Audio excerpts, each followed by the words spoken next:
हरि ओम हरि ओम हरि ओम। प्यारे, ये प्यारे का है, संसार में रह करके कर्म करना क्या आवश्यक है। संसार में रह करके कर्म करना क्या आवश्यक है। हाँ, आवश्यक है एवं अनिवार्य भी है। कर्म कई प्रकार के होते हैं, जैसे स्वाभाविक कर्म होते हैं। कर्म करना तो जरूरी है, सबको कर्म करना अनिवार्य है। और कई प्रकार के कर्म होते हैं, जैसे स्वाभाविक कर्म होते हैं। स्वाभाविक कर्म भी अनिवार्य है। कर्म है वो भी कर्म ही है। और निष्काम कर्म, अकर्म आदि भी कहते हैं। फिर सभी कर्म हैं। शारीरिक कर्म, मानसिक कर्म भी होते हैं। जितना शरीर से कर्म नहीं होते हैं उतना मन से कर्म बहुत बन जाते हैं। दिखते नहीं कर्म करते हुए, लेकिन कर्म बहुत बनते हो जाते हैं। हाथ पैर नहीं चल रहे हैं, लेकिन कर्म तो बहुत बन जाते हैं। ना कर्म करते हुए भी कर्म कर रहा इंसान। कर्म ना करते हुए इंसान कहते हैं, जैसे एक बार काशी नरेश जो है गुरु के पास में गए। गुरु के पास में जा कर के कहा, गुरु क्या मेरी मुक्ति होगी। गुरु ने कहा, तेरी राज्य में इतनी हत्याएं हो रहे हैं, तेरी मुक्ति नहीं होगी। कितने कसाई बाड़े में रोज कितनी राज्य में तेरी कितनी गाय काटी जा रही हैं, तू ऐसा राजा है, तेरी मुक्ति नहीं होगी। तो उसने कहा कि अब महाराज, अब मैं सब बूचड़ खाने कसाई खाना बंद करवा दूंगा। तो जा करके राजा ने ढिंढोरा पिटवा दिया कि हमारे राज्य में काशी में सारे बूचड़ खाने बंद कर दिए जाए, कसाई बाड़े बंद कर दिए जाए। तो राजा जो है ढिंढोरा पिटाया, लेकिन सब तो मान गए। लेकिन एक जो कसाईयों का लीडर था, बड़ा अड़ियल था, उसने कहा कि भाई कसाई बाड़े नहीं बंद करेंगे, क्योंकि ये हमारी रोजी है, हमारा स्वाभाविक काम है, इसलिए कसाई बाड़े नहीं बंद होंगे। तो भाई राजा ने कहा, नहीं बंद होगे तो सबको कारागार में डाला देंगे। सब तो डर के मारे बंद कर दिया। छोटे मोटे कसाई बड़े थे, बंद कर दिया।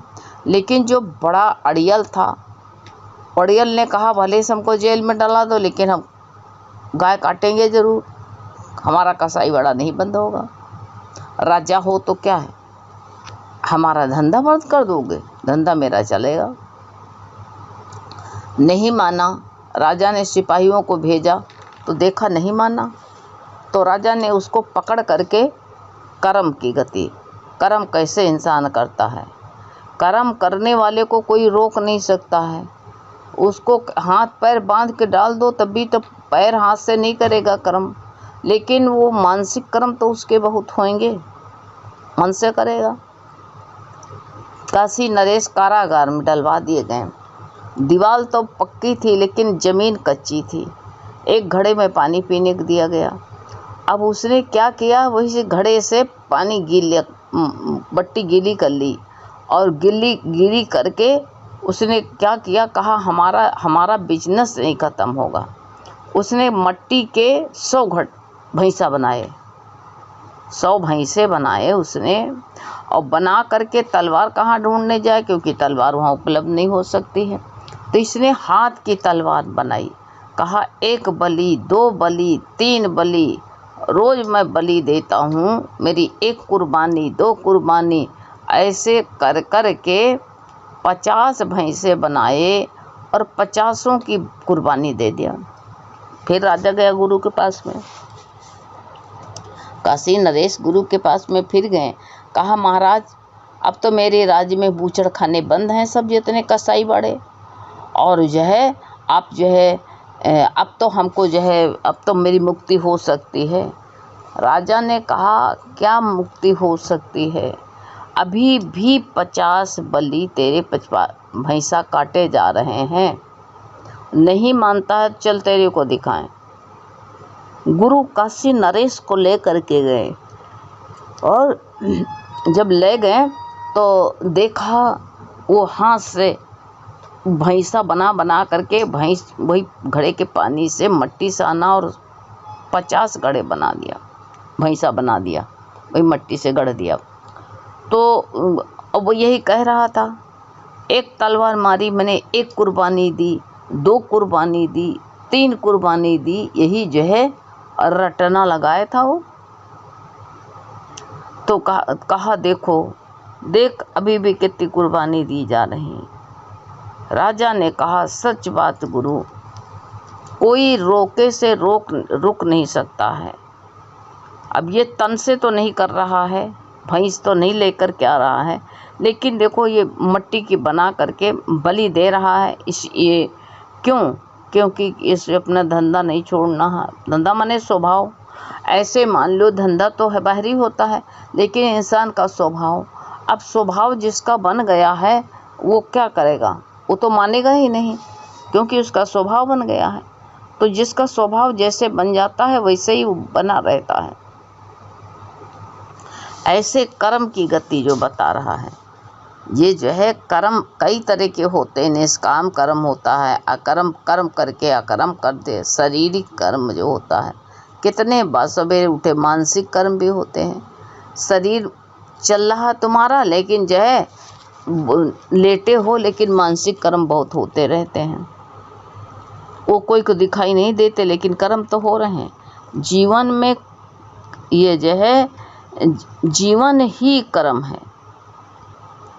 मृत का कर्म जो है, अब मृत का मतलब क्या होता है? मृत का मतलब होता है कर्म का अभाव, यानी कर्म खत्म हो गया सारा। जहाँ मर गया इंसान तहाँ कर्म खत्म हो गया, कर्म का अभाव हो गया, तब जो है वही विश्रामता है।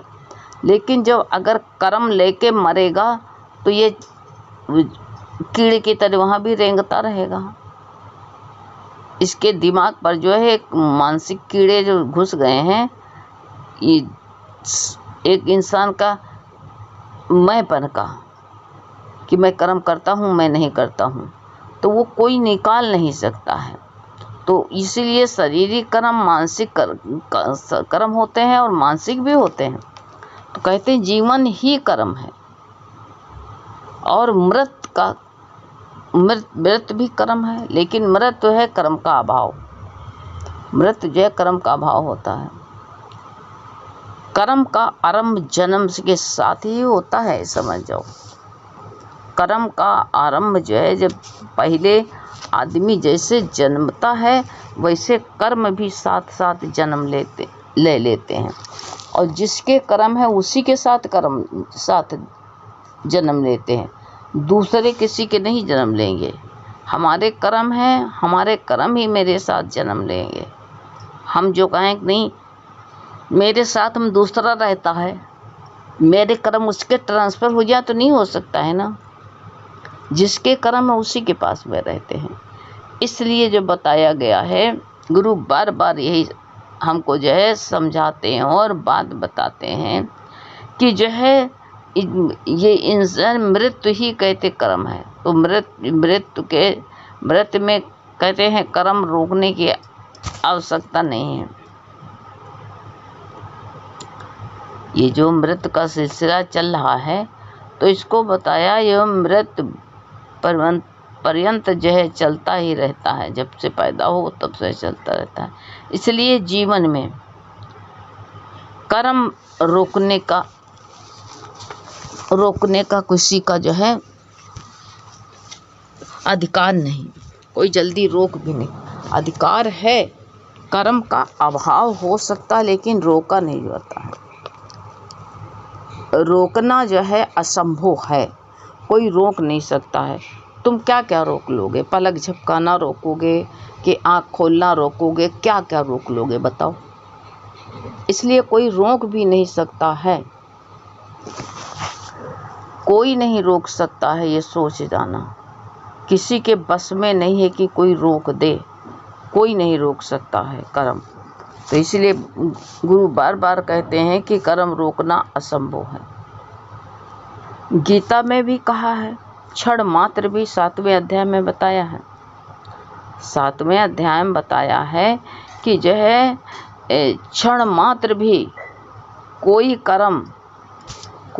कभी कर्म किए बिना नहीं रहता है। कोई भी कर्म होते हैं तो कोई भी कहते हैं कर्म एक क्षण भी, एक मिनट भी, कहते हैं एक मिनट भी कोई कभी भी कर्म करता हुआ जो है एक क्षण के लिए भी नहीं रुक सकता है। कर्म होते ही हैं, कर्म हो रहे हैं, होते भी रहेंगे। इसलिए बार बार कहते हैं कि जो है कर्म जो है ठहरता भी नहीं, क्योंकि प्रकृति के गुण प्रत्येक मानुष से जो है गीता में बताया है कि देखो कि प्रत्येक प्राणी कर्म उस गुण के अनुसार करता, किंतु जो कर्म अहंकार बस किए जाते हैं वह कहते वासना पूर्ति के हेतु किए जाते हैं, जिनके पीछे कोई न कोई उद्देश्य फल आकांक्षा रहती है, वही बंधन कारक कर्म रहते हैं। कर्म चाहे जो कुछ भी करे रहो, ये नहीं कि भक्ति करते हो तो तुमको भाई कर्म छोड़ देना चाहिए, ऐसा कुछ नहीं है। कर्म छोड़ने की कोई आवश्यकता है ये नहीं कि हम कर्म छोड़ दें, कर्म छोड़ भी नहीं सकते हो। इसलिए बताया गया है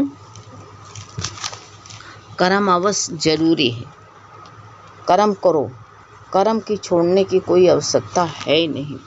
कर्म छोड़ के कहाँ जाओगे, कहाँ भाग के जाओगे, कहीं जाने की रास्ता है बताओ?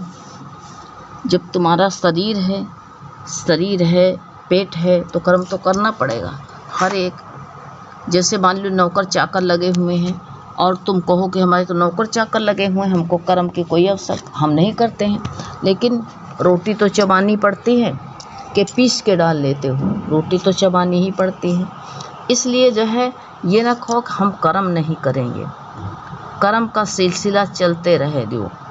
जो आवश्यक कर्म, जो इंसान अहंकार वश जो कर्म करता है, वो वासना पूर्ति के लिए जो कर्म करता कि हमारा ये काम पूरा हो जाए, वही कहते हैं। और जो वही कर्म जो है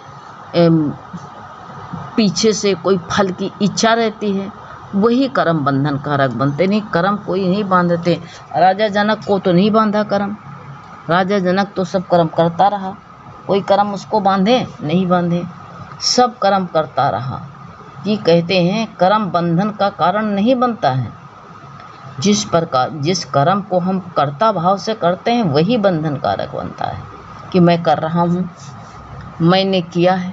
इस प्रकार जहाँ मैं उपस्थित है वहीं बंधन है, रस्सी वहीं पर मौजूद है, दिख नहीं रही। क्योंकि अहंकार ये कहते हैं अहंकार मेरे में भाव होता है कि मैं, ये अज्ञान के बस होता है कि मैं कर रहा हूँ, करता कुछ नहीं कोई। कर्म बंधन से कोई क्या करता है, कर्म से मुक्ति पाने के लिए भैया चलो पंडित जी का बुला लो तो हवन करवा दिया जाए। बंधन से छूटने के लिए, मुक्ति पाने के लिए मनुष्य क्या करता, अनेक कर्म करता है। कोई जप करता, कोई तप करता, कोई योग करता, कोई भजन करता, कोई यज्ञ समाधि आदि बहुत से कर्म करते हैं। बहुत से कर्म किए जाते हैं, क्यों? मैं भाव से ये सब किए जाते हैं। और फल चाहिए हमको कि हमको ये मिल जाए, तो वो सब बेकार हो जाते हैं। जितने भी यज्ञ करो, पूजा करो, व्रत करो, सब करो, तो ये जहाँ अहंकार रहता है, मैं भाव रहता है, वहीं पर पूजा नहीं हो करके वो बंधन बन जाता है। तो इसलिए जो है बंधन से, चाहे शुभ कर्म हो, कर्म तो कर्म होता, चाहे शुभ कर्म हो चाहे अशुभ कर्म हो, हैं, दोनों ही बंधन है ना। चाहे लोहे की जंजीर हो चाहे सोने की जंजीर हो, दोनों ही जो है मुक्ति के लिए, तो दोनों ही जो है बंधन है। इसलिए कर्मों का त्याग करना भी उचित नहीं है, क्योंकि उसमें जो है कोई अहंकार बस जो है कर्म त्याग कर देता है, तो क्या कहता, हमने जो है ना देखो ये काम करना त्याग दिया, घर त्याग दिया, पत्नी त्याग दिया, मैं भाव से त्याग होता है। तो वहाँ गुरु कहते हैं अहंकार के लिए बहुत त्यागी दिखाता है अपने को, बहुत सन्यासी, बहुत, उसके पीछे भी फल रहता है कि कोई अच्छा कहे, ये फल होता है। इसलिए कर्म आवश्यक है बेटा, ज़रूर करो। कोई भी कर्म छोड़ने की आवश्यकता नहीं है कि हम काम छोड़ के बैठें। और भगवान ने गीता में कहा है कि कर्म छोड़ने से तेरा शरीर निर्वाह भी नहीं होगा, चाहे तुम्हारा हो चाहे हमारा हो। कर्म करो। जो पेट है तो कर्म भी करना पड़ेगा तुमको। पेट जो है, पेट में रोटी कैसे जाएगी। बाहर के भी संसारिक कर्म जो होते हैं उसमें नौकरी है, सर्विस है, मजदूरी है, जैसे जिसको लोग भगवान ने रोजी लगा रखी है। इसलिए और जो है गुरु कहते हैं कि जो है कर्म करते हुए भगवान का नाम ना भूलो।